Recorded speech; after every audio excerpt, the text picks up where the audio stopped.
Ya saudara, puji nama Tuhan. Saudara, mari kita melanjut dalam kitab Wahyu.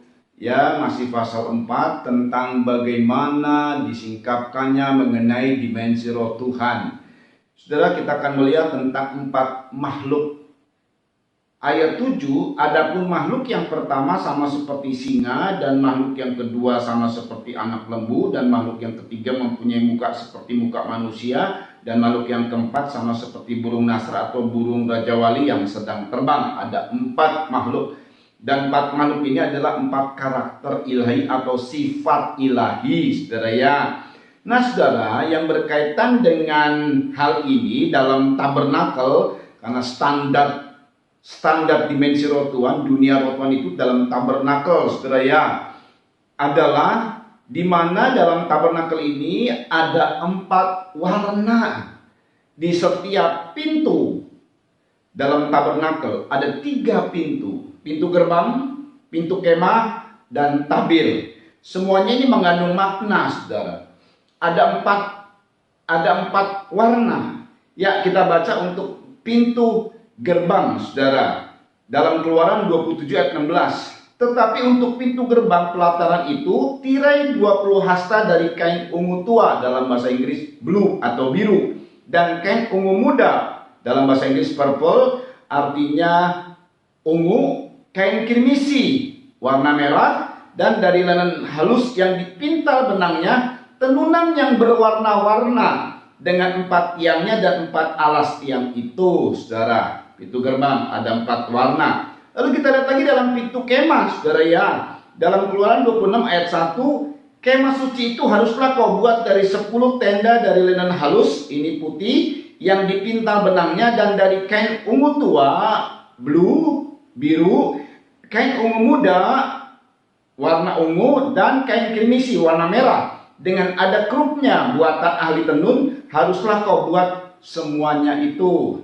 Dalam tabir, ya, pintu tabir, saudara ya, Keluaran 26 ayat 31, haruslah kau buat tabir dari kain ungu tua, itu blue, dan kain ungu muda, ungu, kain kirmisi merah, dan linen halus yang dipintal benangnya itu putih, haruslah dibuat dengan ada kerupnya buatan ahli tenun, saudara.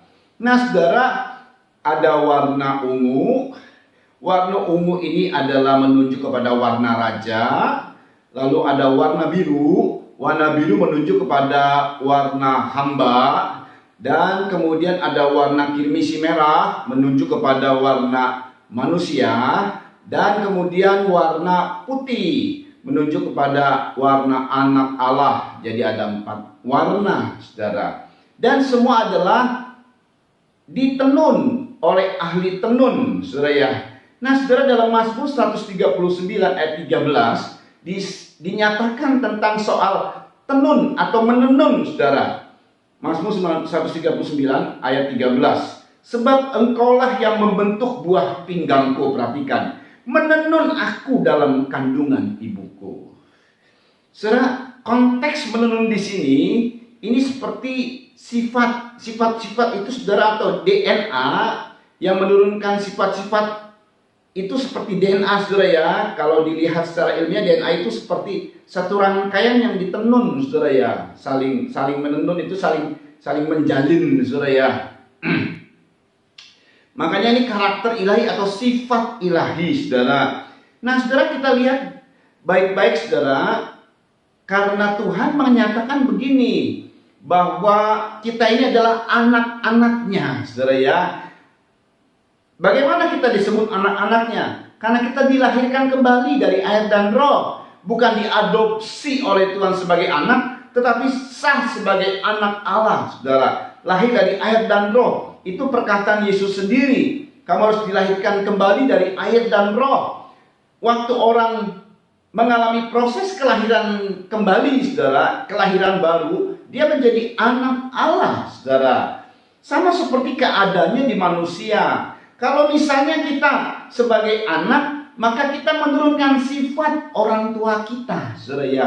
DNA orang tua kita akan kita turunkan. Apakah nanti terlihat dari mimik mukanya, wajahnya mirip dengan orang tua kita? Apakah juga nanti terlihat dengan tingkah laku kita yang mirip dengan orang tua kita, atau tutur kata kita, atau kebiasaan-kebiasaan kita yang ada mirip, karena diturunkan sifat, saudara ya. Itu DNA yang diturunkan, dan itu seperti tenunan, saudara. Makanya kaitan dengan patwana ini mesti ahli tenun, ditenun, saudara. Berulang kali tiga pintu itu disebut dengan ditenun. Nah, makanya saudara, aku dalam kandungan ibuku ditenun. Jadi ada sifat ilahi nanti diturunkan pada saat anak itu lahir. Saudara perhatikan di dalam terang tabernakel bahwa pintu gerbang itu adalah percaya dan menerima Yesus sebagai Tuhan dan Juru Selamat, saudara ya.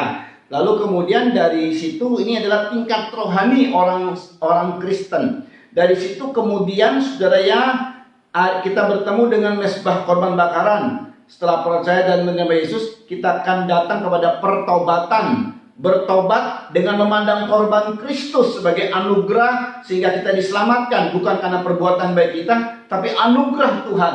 Asal kita percaya, menerima Yesus dan bertobat, mengakui dosa dan meninggalkan segala dosa-dosa kita. Kemudian kita akan menguburkan dosa di dalam baptisan air yang terkena kepada bejana pembasuhan. Ini tingkat yang selanjutnya dalam kekristenan, saudara. Di mana pada saat kita telah meninggalkan segala perbuatan-perbuatan kita, kehidupan dosa kita kubur. Makanya ada baptisan, kita diselamkan dalam air. Lalu kemudian melanjut kepada pintu kemah. Tuhan bilang, engkau harus lahir dari air, itu baptisan air, dan roh. Makanya pintu kemah itu berkaitan dengan baptisan Roh Kudus, saudara. Jadi lahir dari air itu baptisan air, lahir dari roh baptisan roh, dan itulah yang menjadikan kita sebagai anak Allah, saudara ya. Di situ lahir. Ya, setelah pintu kemah itu lahir. Nah, perhatikan baik-baik, saudara. Pada saat dia lahir sebagai bayi, ini manusia ya, sebagai bayi ilahi, bayi Allah, maka ada sifat yang diturunkan dalam bayi itu, saudara. Apakah nanti wajahnya mirip? Kayak kita menurunkan sifat orang tua kita, saudara ya. Ada wajah yang mirip, tapi belum nyata, saudara.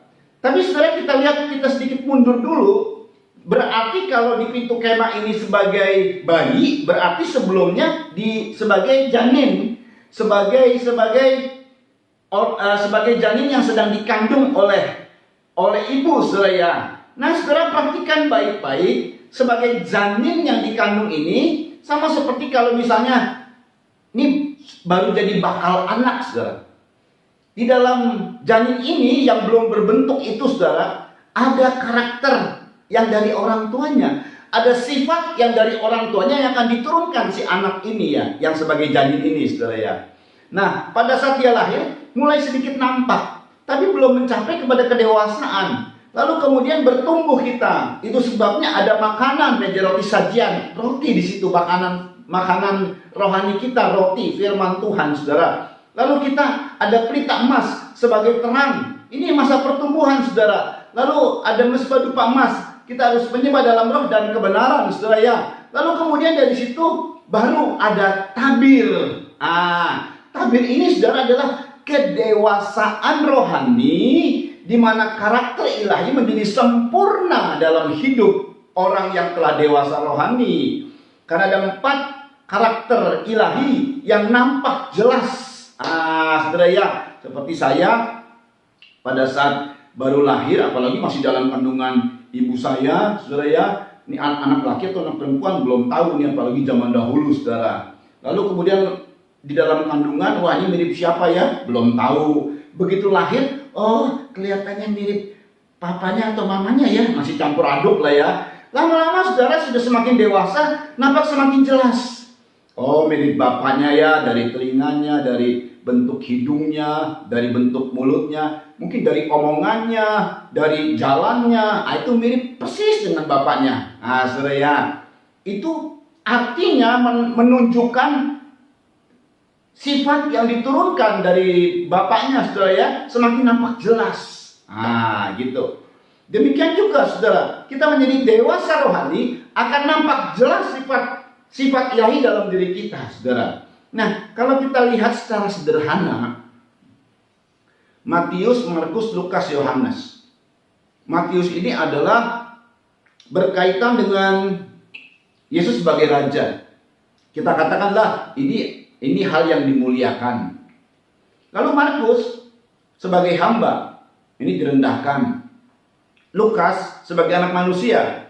Dalam Filipi, dia sama dengan manusia dengan merendahkan diri lalu mati di kayu salib. Jadi ini menderita, saudara, manusia itu. Dan kemudian sebagai anak Allah, ini dimuliakan. Jadi kalau kita simpulkan ada dua bagian saja, saudara. Yang satu dimuliakan, Raja dan Yohanes dan Matius, Raja dan anak Allah. Yang satu direndahkan, hamba dan anak manusia. Nah, saudara, ini karakter ilahi ini menjadi fleksibel. Artinya, kalau dimuliakan tidak tinggi hati, kalau direndahkan tidak kecil hati, tidak minder. Itu adalah orang yang punya karakter ilahi secara sederhana. Nampak dari keberadaannya, nampak dari sikapnya, saudara, nampak dari kehidupannya. Ya, saudara ya. Seperti Yesus dalam dirinya memiliki karakter ilahi, jelas, dia sempurna sekali. Kita lihat bagaimana setiap pelayanannya, waktu dia menyembuhkan, lalu kemudian dihina, saudara ya. Lalu dicecer, dicari kesalahannya. Dia nggak marah, saudara. Sampai yang sangat mencolok sekali adalah sebelum dia mati di kayu salib, sebelumnya dia dieluk-elukan. Engkau adalah raja, waktu dia mengendarai keledai muda, saudara. Lalu semua orang membuka jubahnya, lalu mengalasi untuk keledai ini jalan, saudara. Wow, luar biasa itu. Karena ini adalah yang naik di keledai ini adalah raja, saudara. Mereka menyambut, mereka menanggalkan jubahnya. Wah, luar biasa, sambil dieluk-elukan. Inilah raja. Luar biasa sekali itu terjadi, saudara. Tapi kemudian orang-orang yang mengeluk-elukan itu entah kemana, tapi yang pasti adalah tiba-tiba berubah suara, mengeluk-elukan jadi menghina. Salibkan dia, salibkan dia. Keadaan di situ Yesus tidak membela diri, Yesus tidak mencari pembenaran diri, Yesus tidak sakit hati, tidak membenci, malah mengampuni, saudara. Nah, waktu ditinggikan tidak overacting, waktu direndahkan tidak minder. Waktu ditinggikan tidak sombong, direndahkan tidak kecil hati, saudara. Semua bisa ditanggung, tidak ada yang rahasia. Inilah ungkapan dari Paulus. Ya, karakter Kristus ada pada Paulus. Mengungkapkan Filipi pasal 4 ayat 12 sampai 13. Aku tahu apa itu kekurangan dan aku tahu apa itu kelimpahan. Dalam segala hal dan dalam segala perkara tidak ada sesuatu yang merupakan rahasia bagiku. Ingat, Wahyu ini juga tidak ada yang rahasia. Kalau kita mendapat kebenaran, kalau kita mendapat penyingkapan, tidak ada yang rahasia bagi kita, maka juga dalam praktek hidup kita tidak ada yang rahasia. Ini dia yang dimaksud dengan tidak ada yang rahasia. Ya, baik dalam hal kenyang maupun dalam hal kelaparan, baik dalam hal kelimpahan maupun dalam hal kekurangan, segala perkara dapat kutanggung di dalam Dia yang memberi kekuatan kepadaku. Luar biasa banget, saudara ya. Ya, seperti 4 karakter ini atau 4 makhluk ini, saudara, mereka punya sayap. Artinya terbang tinggi bisa, turun bisa, saudara. Jadi fleksibel. Diapakan saja fleksibel dia. Dia tidak sakit hati, dia tidak sombong. Itu kalau orang yang sudah punya karakter seperti itu luar biasa, saudara. Nah, saudara, jadi ini luar biasa banget. Inilah mencapai pada tingkat yang tertinggi adalah tabir, sehingga kita menjadi dewasa rohani, menunjukkan sifat ilahi, karakter Kristus ada dalam diri kita secara nampak, secara jelas, saudara ya. Haleluya, bisa dibaca oleh semua orang sebagai surat yang terbuka. Oh, puji Tuhan. Saudara, untuk mendapatkan ini, saudara ya, bagaimana caranya dalam masa pertumbuhan rohani? Memang perlu harus membayar harga, saudara. Kenapa? Karena berkaitan dengan makhluk ini, di dalam Yeskiel berkata begini, inilah gambar kemuliaan Allah.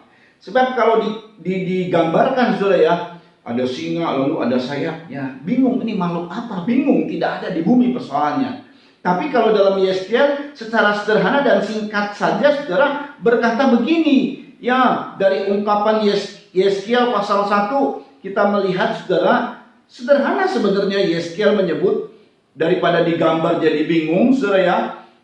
Yeskiel berkata begini, Yeskiel 1 ayat 28. Seperti busur pelangi yang terlihat pada musim hujan di awan-awan, demikianlah kelihatan sinar yang mengelilinginya. Begitulah kelihatan gambar kemuliaan Tuhan. Tatkala aku melihatnya, aku sembah sujud, lalu kudengar suara Dia yang berfirman. Begitulah gambar kemuliaan Tuhan. Jadi berkaitan dengan karakter ilahi, kalau orang sudah sampai kepada kedewasaan dan karakter ilahinya semakin nyata, ini berarti orang ini dapat kemuliaan Tuhan, saudara ya. Nah, untuk dapat ini memang mesti bayar harga, saudara.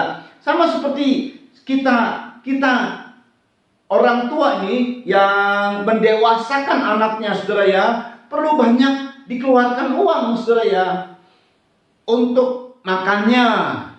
Wah, kalau dikumpul-kumpul sudah mengeluarkan uang sekian, wah sampai sekian juta lebih, berapa begitu ya. Pendeknya banyak sekali lah. Belum lagi nanti dengan kuliahnya, belum lagi dengan sekolah dan kuliahnya. Waktu dia sudah menjadi berhasil, berapa duit yang kita harus bayar gitu, saudara ya. Nah, saudara, sama seperti itu juga untuk kita mencapai menerima roh kemuliaan, itu artinya kita menjadi dewasa rohani, itu ada harga yang harus dibayar. Saudara ya, ungkapan dari Petrus kita melihat. Jadi begini saudara, hal ini perlu kita ketahui supaya kita jangan bingung saudara ya, dalam keadaan yang kita alami. Ya, kita membaca dalam 1 Petrus 4 ayat 12 sampai 14 untuk mendapat roh kemuliaan. Ya, dulu sering terjadi ungkapan-ungkapan api kemuliaannya, bahkan ada nyanyiannya saudara. Sebenarnya api kemuliaannya itu bagaimana sih kita mendapatnya saudara? 1 Petrus 4 ayat 12 sampai 14. Saudara-saudara yang kekasih, janganlah kamu heran engkau akan nyala api siksaan yang datang kepadamu sebagai ujian, seolah-olah ada sesuatu yang luar biasa terjadi atas kamu. Ya, bagi orang-orang yang dewasa rohani, adanya api siksaan itu nggak heran, saudara. Sebaliknya bersukacitalah sesuai dengan bagian yang kamu dapat dalam penderitaan Kristus, supaya kamu juga boleh bergembira dan bersukacita pada waktu Ia menyatakan kemuliaannya. Perhatikan di ayat 14. Berbahagialah kamu jika kamu dinista karena nama Kristus, sebab roh kemuliaan, yaitu roh Allah, ada padamu. Jadi ini adalah roh kemuliaan, saudara, pada saat kita menerima hinaan, dinista, fitnahan, menderita karena Kristus. Ya, ada kemuliaan dalam diri kita, saudara ya. Nah, saudara, itu sebabnya, saudara, dalam Alkitab, kalau saudara mau perhatikan lagi, ada 3 baptisan yang kita harus alami, saudara. Ada 3 baptisan. Ya, Matius pasal 3 ayat 11 disingkapkan oleh Yohanes Pembaptis, tetapi dia menunjuk juga kepada pembaptis yang sesungguhnya. Nah, Matius 3 ayat 11, di sini ada 3 baptisan yang diungkapkan sama Yohanes Pembaptis. Aku membaptis kamu dengan air. Nah, itu baptisan pertama, baptisan air sebagai tanda pertobatan. Ya, bertobat saudara. Tetapi Ia, Yesus Kristus, yang datang kemudian daripadaku, lebih berkuasa daripadaku. Dan aku tidak layak melepaskan kasutnya. Ia akan membaptiskan kamu dengan Roh Kudus dan dengan api. Jadi air, Roh Kudus, dan api. Nah, saudara ya. Dan untuk Roh Kudus dan api itu hanya dilakukan pribadi oleh Yesus. Wow, luar biasa ini. Artinya begini saudara, kalau saudara mengalami baptisan Roh Kudus, saudara itu sebenarnya dilayani secara pribadi oleh Tuhan Yesus. Wow. Nah, cuman kita nggak ngerti soal baptisan api. Baptisan api itu adalah untuk kita mendapat roh kemuliaan, untuk kita menjadi dewasa rohani, nampak jelas sifat karakter ilahi saudara, yang kalau dipuji tidak sombong, direndahkan, tidak kecil hati, tidak minder saudara ya. Biasa saja. Ini orang yang sudah memiliki karakter ilahi saudara ya. Nah, itu pasti sudah mengalami baptisan api dan dia sudah berhasil lulus ujian. Ini luar biasa saudara. Seperti Ayub kita lihat, Tuhan tahu bahwa Ayub ini bisa diuji. Makanya saudara ya, di dalam ayat berkata begini, bukan orang yang memuji diri sendiri yang dipuji, tetapi orang yang tahan uji yang dipuji Tuhan. Jadi kalau kita mau dipuji Tuhan, ya kita mesti tahan uji. Ayub tahan uji, dan dia akhirnya keluar sebagai pemenang. Saudara ya, jadi kalau kita mengalami penderitaan, dan hari-hari ini kita mengalami penderitaan, kita nggak usah kecil hati, nggak usah marah. Ya, yang namanya penderitaan tetaplah membuat kita karena punya perasaan sedih dan lain sebagainya. Tapi setelah kita tahu nih ayat, oh kita sedang dibawa oleh Tuhan dalam kemuliaan, saudara.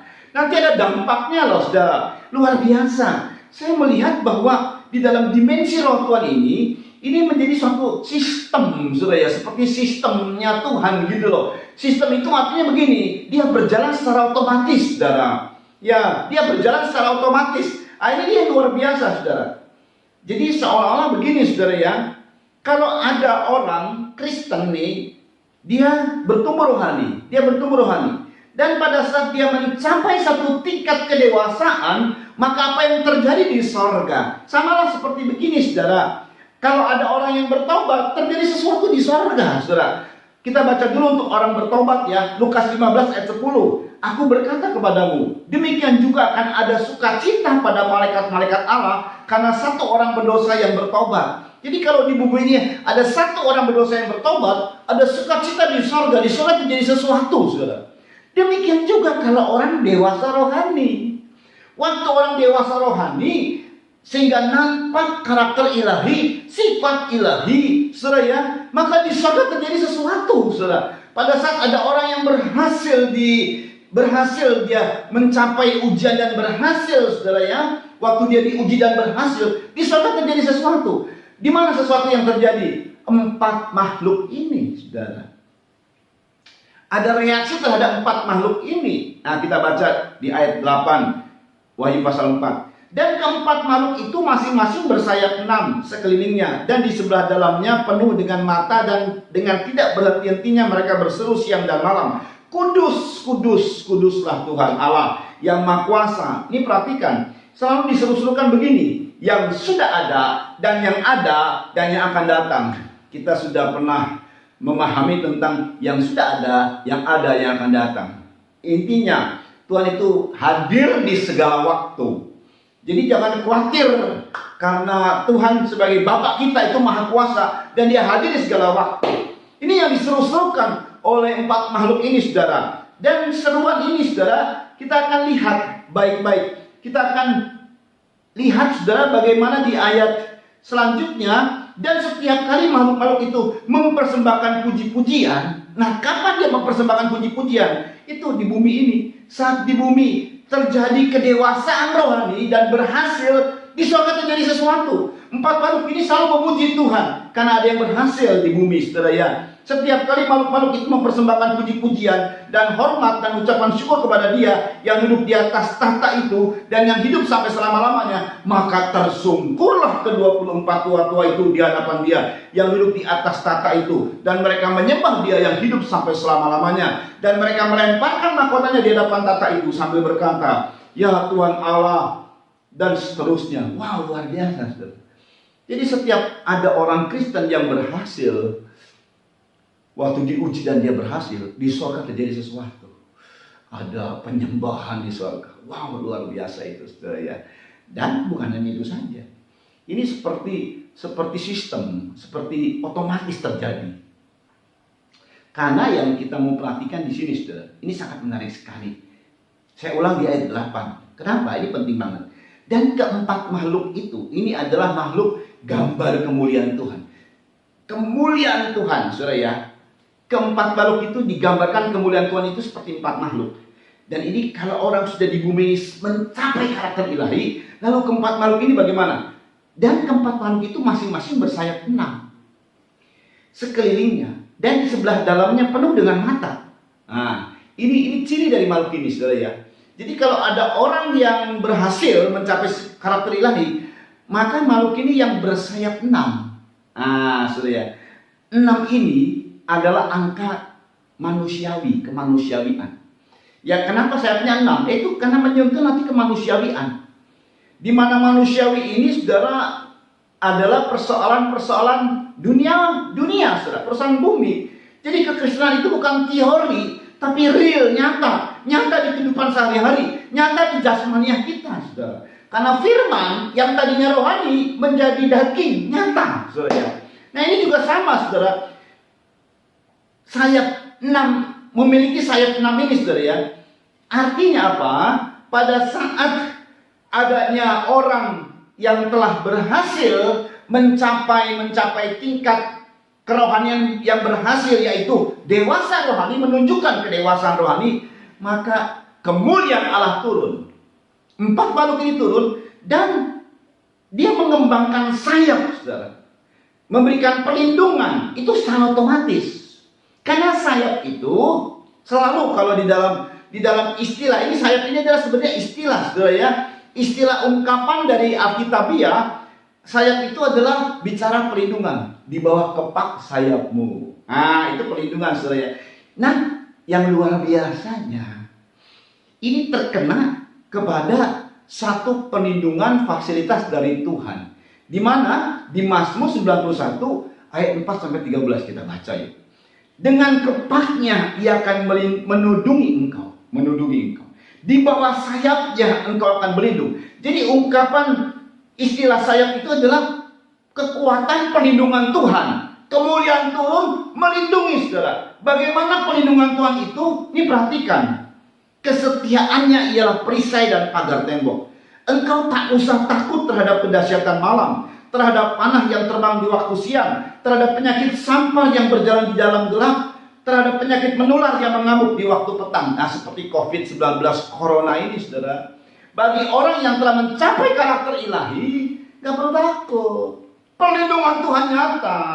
Dan sayap 6 itu perlindungannya nyata sampai kepada keadaan jasmani kita yang lemah. Tubuh kita yang lemah ini langsung dilindungi oleh Tuhan. Wow, luar biasa. Bahkan saudara ya, kalau orang-orang yang telah mencapai karakter ilahi ini sempat kena, kenapa? Karena disebutnya begini, walau 1000 orang rebah di sisimu, wah, dia ada di situ loh. Dia ada orang-orang di tengah-tengah orang yang kena COVID positif juga, 19 yang positif, saudara. Dia di situ. Ya dia bukan sok-sokan, tapi ya mana tahu, saudara ya. Tapi dia cuma melihat 1000 orang rebah di sisimu, 10.000 di sebelah kananmu, tetapi itu tidak akan menimpamu. Engkau hanya menontonnya dengan matamu sendiri dan melihat pembalasan terhadap orang-orang fasik. Sebab Tuhan ialah tempat perlindunganmu, yang maha tinggi telah kau buat tempat perteduhanmu, malah petaka tidak akan menimpa kamu, dan tulah tidak akan mendekat kepada kemahmu. Sebab malaikat-malaikatnya akan diperintahkannya kepadamu untuk menjaga engkau di segala jalanmu. Mereka akan menatang engkau di atas tangannya supaya kakimu jangan terantuk kepada batu. Singa dan ular tedung akan kau langkahi. Engkau akan menginjak anak singa dan ular naga. Wow, luar biasa banget, saudara ya. Makanya mari, rohani ini ada tujuannya, saudara. Ayo kita terus bertumbuh. Jangan patah semangat, terus bertumbuh. Dalam keadaan kita difitnah, dalam keadaan kita dibully, justru itu kesempatan untuk kita bertumbuh dan maju, sehingga karakter ilahi menjadi nyata, saudara. Haleluya. Dan kalau kita sudah berhasil, lihatlah Tuhan melindungi kita. Kemuliaannya melindungi kita secara otomatis, saudara. Lalu bagaimana dengan mata? Banyak mata, saudara ya. Ini adalah satu perhatian Tuhan. Ya, jadi penjagaan Tuhan. Bayangin kalau orang ini dilindungi dengan makhluk yang banyak mata, disinggung aja kayaknya nggak bisa ya. Karena ada serangan sana, mata yang kiri melihat, mata yang kanan melihat, semua matanya melihat. Bayangkan mata sekeliling mata, seluruh tubuhnya sekeliling mata. Jadi serangan apapun nggak bisa. Ini betul-betul satu perlindungan yang ketat, satu perlindungan yang luar biasa dari Tuhan. Nah, itu bagi orang-orang yang sudah mencapai karakter ilahi. Sehingga dari hal ini kita jadi bisa bergairah. Ya, saya harus maju terus dalam Tuhan. Saya harus terus bertumbuh dalam kehidupan rohani saya. Saya tidak menjadi putus asa pada saat saya berada di posisi, kenapa kok saya bolak-balik jadi korban, kenapa saya bolak-balik dihina, kenapa saya bolak-balik ini dan difitnah dan lain sebagainya. Justru itu kesempatan kita bertumbuh rohani kita, saudara. Oh, haleluya. Saudara, biarlah firman pengajaran ini memberkati kita di fase 4 ini. Dan kita nanti akan melanjut terus pada fase-fase berikutnya. Biarlah ini menjadi berkat buat semua kita, sehingga nama Tuhan dipermuliakan lewat sikap karakter kita yang sudah mencapai kepada kedewasaan rohani. Tuhan